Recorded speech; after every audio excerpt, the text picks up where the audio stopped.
Before the season closes out, we have Lightfall this week. I want to talk about machine guns for a little bit, specifically Unwavering Duty. That's the Trials Solar machine gun. We have a lot changing. Machine guns, they received various buffs here and there over the year. Recently, there was one for a PvP TTK, but the most substantial ones are the increased ammo reserves by 50% at 0 inventory, 20% at 100 inventory, and the increased damage by 40% against PvE enemies, 20% versus bosses. Xeno, Grand Overture, they didn't receive that buff, except for bonus versus bosses. But we have a lot of things changing in this game. Champion changes, Jolt, Scorch. We have match game gone. There's a lot that we just don't know until we play it. And we also need to be a little bit of a realist about machine guns, because myself and why I wanted to make the video, is something like Unwavering Duty gonna be good with some of these changes? For some of it, I do think so. But in the end, rockets are probably just going to be a lot better, safer. And then, of course, we have Anarchy looking good again. Nothing from the artifact involves machine guns, but we do have more changes like surges.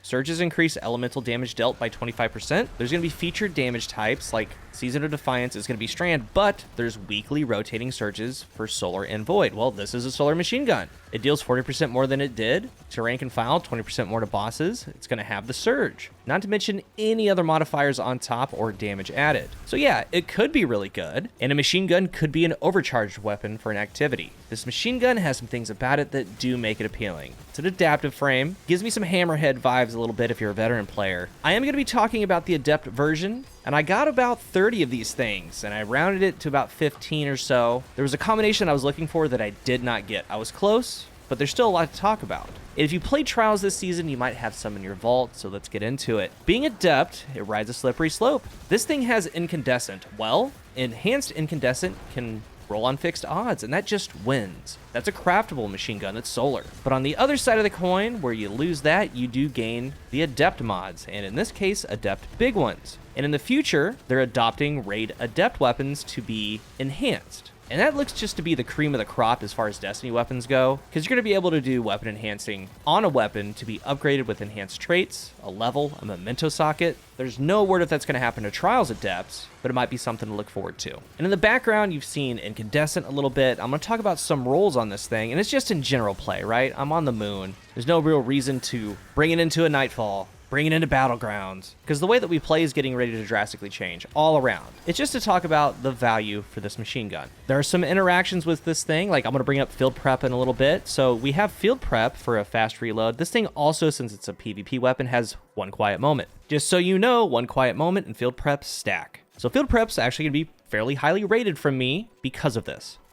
For the barrel slot best available magazine, you do want a magazine perk. Appended, tac mag, extended mag even, or even alloy, fast reload when the magazine is completely dumped. Flared magwells, reload speed. Unfortunately, it doesn't have armor-piercing rounds. I do view this as a PvE weapon. In that third column, we have autoloading, field prep, dynamic sway, ambitious assassin, killing wind, offhand strike, subsistence. So the top perks, autoloading, field prep, ambitious assassin, subsistence, PvP, dynamic, killing wind, offhand. Fourth column. Tap the trigger, firing line, focus fury, killing tally, incandescent, adaptive munitions, cascade point. Top perks are going to be killing tally, incandescent, cascade point. Adaptive munitions is going to be kind of a wild card, and firing line, focus fury are kind of grouped together. They both deal 20% more damage. Firing line is when you're around 2 or more allies, 20% increased precision damage. That could come into play, like we talked about with the surge or an overcharge. Same with focus fury, more of a solo weapon. Deal half the magazine. This precision. Get 20% more damage for 11 seconds. But on this, I do believe that Killing Tally, Incandescent, and Cascade Point kind of rise to the top. And when it comes to these perks, there are top perk combinations, but you can make them work with a lesser role. A perfect example is one that a lot of players went for, Subsistence, Killing Tally. And it is a top perk combination for it. Killing Tally stacks to ×3 in PvE is 30% more damage that you can run around with. So with Subsistence, you can keep that going because kills increase that damage until it's stowed or reloaded. Subsistence, you're not going to have to reload it. So this is one of those perk combinations talking about with Surge and Overcharge. Solar weapons doing more damage, having a high upkeep with the 30% more. And of course, this is Adept, you have Adept big ones. That is the ideal role. Otherwise, autoloading is going to work. Yes, you're going to have to put it away, but it's going to be reloaded when it comes back. Field prep, it stacks with one quiet moment. You can get the reload in. Ambitious Assassin, at the end, when you do have to reload, you're going to have a large magazine. So while yes, Subsistence is top shelf, it is the one to go for, that doesn't mean the other ones can't work. It's just extra steps. Incandescent, I have field prep incandescent, ambitious assassin, auto loading. All of those are going to work because they do deal more damage to rank and file enemies. In scenarios like this, yeah, it just one-shots ads, but remember they're doing some difficulty scaling, so there's a lot unknown. But in theory, it should one-tap and start spreading Scorch. I believe there's an artifact mod for firebolts getting more stack scorches, so you can down one ad, though a firebolt should start an ignition. There's some things to do there. Just an all-around pretty good perk for this. Subsistence, again, is going to be best, but the other ones can work. But I do want to talk about Cascade Point. I think that this is going to be on the low key. I really enjoy it. And what I wanted out of all of these rolls was auto-loading Cascade Point. Final blows or sustained precision hits with another weapon increase this weapon's rate of fire for a short duration. So it lasts about 2.5 seconds. But it's coming with heat, right? It's doing its max damage at a faster rate of fire. So again, we start thinking about surges, overcharge, different modifiers on a solar weapon, on a machine gun.